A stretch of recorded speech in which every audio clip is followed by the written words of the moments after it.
السلام عليكم ورحمة الله وبركاته. النهارده في احتمال كبير إن شاء الله إعلان العقوبة بتاعة النادي الأهلي، إذا كان اعتباره مهزوم 3-0 وخصم 3 نقط في نهاية الدوري، والّا في قرار تاني. بس أنا شايف إن هي ما فيهاش والّا يعني، الموضوع ما فيهوش والّا، هو اللائحة بتقول إنه يتخصم منه، بس غلطة مين ما حدش هيعترف بغلطه، ما حدش هيقول أنا غلطان.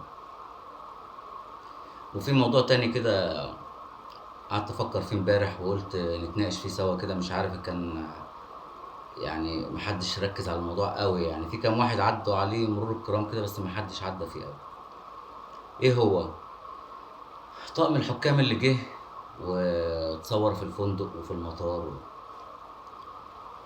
طقم الحكام دَوًّا وصل الساعة كام؟ وصل الساعة 23:00 الساعة 23:00. طيب اربط معايا كده الأماكن بالزمن كده.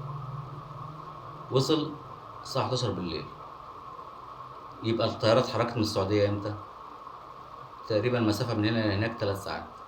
3 ساعات من الساعة 23:00، يبقى هو طلع من الطيارة اتحرّكت من السعودية الساعة 08:00. كده معانا إحنا كده وصلنا لغاية الساعة 08:00. طيب طاقم التحكيم ده على بال ما المسؤولين بلّغوه، الأول يعني نقّوا طقم تحكيم يكون وقته يسمح، وبلّغوهم وروّحوا بيوتهم، لمّوا شنطهم ولمّوا حاجتهم وابتدوا وخلّصوا إجراءاتهم وباسبوراتهم. كل ده محتاج قد إيه؟ ساعتين زمن على الأقل.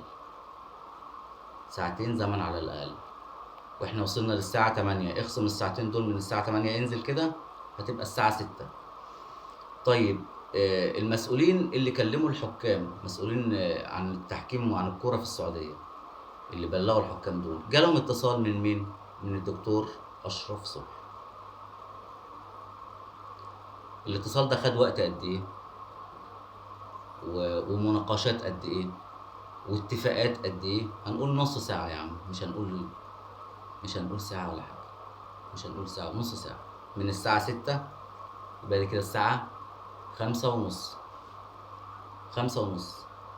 طيب دكتور أشرف صبحي خد وقت هنا قد إيه عشان يتواصل مع هاني أبو ريدة، ويتواصل مع أحمد دياب عشان يستفسر أولًا عن الأزمة و وآخر تطوراتها، وبعدين ياخد رأيهم في موضوع التحكيم الأجنبي، وبعدين يبقى يتصل عشان يشوف حكم أجنبي. الله أعلم إن كان كمان أول قرار جه في باله حكم سعودي والّا لأ، يعني ممكن يكون اتصل باتحادات تانية. طب الموضوع ده هياخد له قد إيه؟ أقل حاجة ساعة، عشان أقدر أوصل لهنا أبو ريدة وأتصل بأحمد دياب، ده هيكلمني شوية عن المشكلة، وده هيكلمني شوية عن المشكلة، وبالتالي أنا أقفل، ده بفرض إن إحنا كل دوًّا قاعدين على المشكلة بس، يعني مش وراها شغل تاني يعني. فيتصل بقى مثلًا الاتحاد الليبي، يتصل بالاتحاد الإماراتي، يتصل بكذا اتحاد لغاية أمّا وصل الاتحاد السعودي، يعني كل ده هياخد له ساعة، ساعة، من الساعة 17:30 تبقى الساعة 16:30.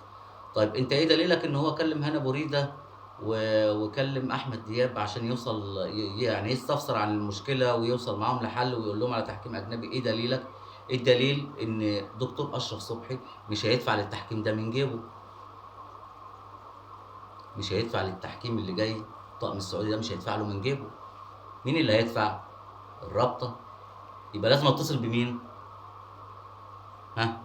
بالرابطة، أحمد دياب، وأتصل بمين كمان؟ هاني أبو ريدة. ليه؟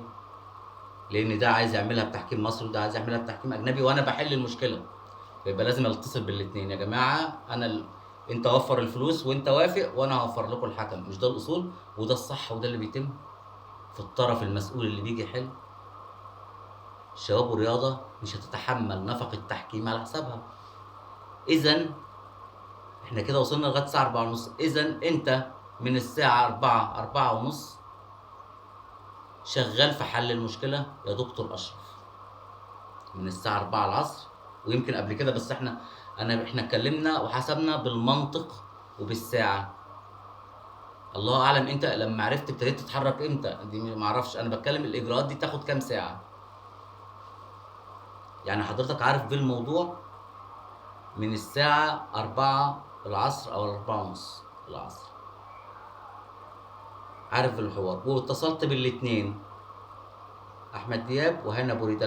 لما انت تواصلت مع الناس دي من الساعه 4 العصر، الاتنين يعني انتوا التلاته كنتوا موجودين حتى ولو على التليفون، ما اجلتش ليه؟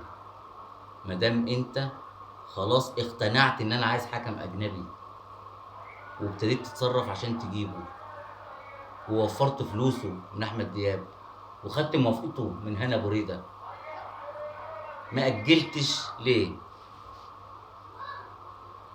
ها؟ ولا دي كانت محاوله يا صابت يا خابت؟ ولا النيه كانت موجوده ومعقوده؟ ان انا عايز اللي حصل ده كان يحصل، عايز اعمل ازمه، عايز اعمل مشكله، عايز الاهلي ما ياخدش الدوري ده، عايز يبقى عندي منافسين تانيين وحد تاني بياخد الدوري غير النادي الاهلي. الموضوع كده بقى فيه ملل، الناس كلها بصلنا وفطحانه، بقول لك مفيش ايه يا عم، مفيش عندكم الا نادي واحد؟ هل هو ده المبدأ بتاعكم؟ هو ده اللي انتوا عايشين عليه؟ اوعى تكون مفكر ان الاهلي هيخسر في الموضوع ده. الاهلي مش هيخسر في الموضوع ده ولا حاجه، بالعكس الاهلي هيكسب اكتر ما كان بيكسب تحت رعايتك. النادي الاهلي لو نظم شويه ماتشات وديه، انتوا عارفين ان جمهوره ممكن يرفع الماتشات الوديه دي يخليها افضل من مباراه ديربي بره. انتوا عارفين الكلام ده كويس، وعارفين ايه اللي هيحصل في الرعايه. تحول بس، عارفين كل حاجه والله، بس هي مرضيه وخلاص. الرعايه بتاعت الدوري بتاعتك ده هتجيب لها 40 50 مليون، وتبوس ايدك وش وظهر، وتشوف هتوزع على بقيه الانديه ايه، وهتعمل ايه في الدوري، وهتجيب مرتبات منين، واصلاحات ملاعب منين. البث بتاعك ربنا يعوض عليه، البث بتاعك ربنا يعوض عليه. لو الاهلي ساب لك الدوري وراح قبل الاستضافه بتاعت او الدعوه بتاعت مستشار تركي الشيخ في ان الاهلي يلعب بره في السعوديه. ما عارف ان الموضوع ده ممكن ياخد اجراءات ووقت، بس انتوا عارفين كلكم ان المستشار تركي الشيخ الموضوع في ايده سهل يعني. نلعب في الدوري السعودي، المشكله نعلي الدوري السعودي اكتر ما هو عالي. 80 مليون واكتر من 80 مليون، 100 مليون مشجع اهلاوي هيخشوا الدوري السعودي. اوعى تفكر ان في حد من جمهور الاهلي سواء هنا او بره هيلاقي في ماتش حرس الحدود والزمالك وبتاع مش عارف هيتفرج عليه. اوعى تبقى بتحلم قنواتك الرياضيه دي كلها اللي على الريسيفر كله هيتمسح ببرامجه بقرفه بالكدابين بالاعلاميين المزيفين بتوع الفتن كل ده مش عايزينه. هيتشال من على الريسيفر خالص، مش هنقلب ونعدي عليه كده وما نسمعوش، لا هيتشال من على الريسيفر خالص. يعني في قنوات عندك كمان قنوات رياضيه هتقع. عملت المشكله وصنعت الازمه، حل. لو انت راجل حل. مثل بيقول ايه؟ اللي بيحضر عفريت بيصرفه، وانت حضرت 100 مليون بني ادم ومش هتعرف تصرفه.